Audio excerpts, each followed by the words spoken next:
हजारों विद्यार्थियों ने राज्य के मुख्यमंत्री, उप मुख्यमंत्री से की जल्द से जल्द भर्ती किए जाने की मांग।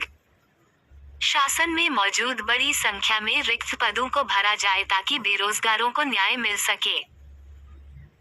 मुंबई। आज मुंबई के आजाद मैदान में AWS विद्यार्थियों का इंटरव्यू होने के बाद ऑफर लेटर से लेकर अपॉइंटमेंट लेटर देने के बाद भी सीधी भर्ती विद्यार्थियों की अभी तक नहीं किए जाने से संबंधित विभाग के लेकर आंदोलनकारी विद्यार्थियों ने जनोक्रोश व्यक्त किया।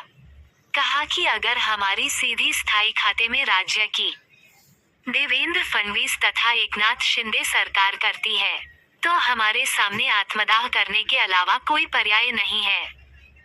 जिसको लेकर आंदोलनकारी विद्यार्थियों ने सरकार के विरोध में जमकर नारे लगाते हुए कहा कि जब तक हमें यहां से न्याय नहीं मिलेगा हम नहीं जाने वाले। गौरतलब हो कि इस भर्ती में पुरुषों के साथ महिला विद्यार्थियों की बड़ी संख्या में है, जो शादीशुदा होने के बावजूद अपने छोटे छोटे बच्चों को लेकर तेज धूप में आंदोलन स्थल आजाद मैदान में कड़के की धूप में आंदोलन करने को मजबूर है। आइए ले चलते हैं आपको AWS विद्यार्थियों की जुबानी सुनाने क्या कहा सरकार से। माझं नाव संस्कृती अविनाश कोपडे, मी धाराशिवची। 2023 मध्ये विद्युत सहाय्यक पदाची भरती काढली। त्यावेळेस आमचे पेपर सगळे AWS मधून झाले, आमचे डॉक्युमेंट व्हेरिफिकेशन पण AWS मधून झाले। फक्त आता ते आम्हाला नियुक्ती देत नाहीत आणि आम्हाला कोणालाच मेसेज पडले नाहीत त्याच्यामुळे आम्ही त्यांनी AWS मधून कन्वर्ट करायला सांगितलं होता फॉर्म JCBC किंवा ओपनमध्ये। आम्ही काय कारणाने केलं नाही, आमच्याकडे स्मार्टफोन वगैरे नव्हते त्याच्यामुळे करू शकलो नाही। फक्त आम्हाला आधी संचालक पदाचा जी अर्ज नाही तर नियुक्ती दिली। आम्ही आंदोलन ह्या मैदानावर उठणार नाही। आम्ही जोपर्यंत आमच्या मागण्या पूर्ण होत नाही तोपर्यंत आम्ही आंदोलनाला बसलो ना, आता आम्ही नाही उठणार। आतापर्यंत कोणी आला का तुमच्या बरोबर काय बात करायला? काय आला का? कोणीच नाही आलं। आम्ही आंदोलनाच्या दुसरा दिवस आहे आंदोलनाचा आमचा। आम्ही मेघनाताईंना पण बोललो होतो तर त्या पण GR देते म्हणल्या, पण अजून काहीच त्यांच्याकडून रिस्पॉन्स आला। जसं की आमच्या प्रत्येक आम्ही ऑल महाराष्ट्रातले कॅन्डिडेट आहोत। आम्ही प्रत्येक आमच्या विधानसभेतल्या प्रत्येक आमदाराला भेटलेलो आहे। प्रत्येक आमदाराला 6 महिन्यापासून आम्ही निवेदन दिलेलं आहे, तर एकाही आमदाराने आमची दखल आतापर्यंत घेतलेली नाही। अधिवेशनामध्ये मुद्दा मांडलेला नाही, आम्हाला पाहिजे तसा रिस्पॉन्स कोणी दिलेला नाही। आम्ही त्यामुळे आम्हाला आंदोलन आंदोलन करतो। आणि इथं जेवढे मुली आलेत ना तेवढ्यांचे सगळ्यांचे लहान लहान मुलं घरी सोडून आले आणि एवढं 8 आणि 10 दिवस काही इथं राहणं म्हणजे काय आमच्यासाठी पॉसिबल नाही, तरी पण आम्ही आमच्या हक्कासाठी राहणार। जोपर्यंत GR आधी सांगितलं GR भेटत नाही तोपर्यंत आम्ही ग्राउंड सोडणार नाही। कोणी बोलणार? हे जरी AWS तुम्ही बाबा म्हणले की रूपांतर करा AWS to SWS, पण तुम्ही कुठलीही जाहिरात आम्हाला दिली नाही, आम्हाला मेसेज दिले नाहीत, आमच्यापर्यंत ते माहिती पोहोचली नाही। आणि काही मुलांचं असं आहे की त्यांना नियुक्ती दिली, त्यांनी 1.5 महिने महावितरणमध्ये काम केले आणि त्यांचं पेमेंटही झालं, तर मग तुम्ही त्यांना नियुक्ती रद्द का केली? सरकार सांगतं एकदा घेतल्यानंतर तुम्ही त्यांना काढू शकत नाही, पण तुम्ही काढलं का कसं काय 1.5 महिना झाल्यानंतर? मग तुम्हाला घ्यायचंच नव्हतं तर तुम्ही मेडिकल जॉईनिंग हे प्रोसेस आमची का केली? आणि 6 महिन्यापासून आम्हाला सरकार फक्त काय करतंय की बाबा तुम्हाला करू, तुम्हाला अधिसंख्य पदात देऊ, तुमचा काहीतरी विचार करू, फक्त ही दिशाभूल चालू आहे आमची।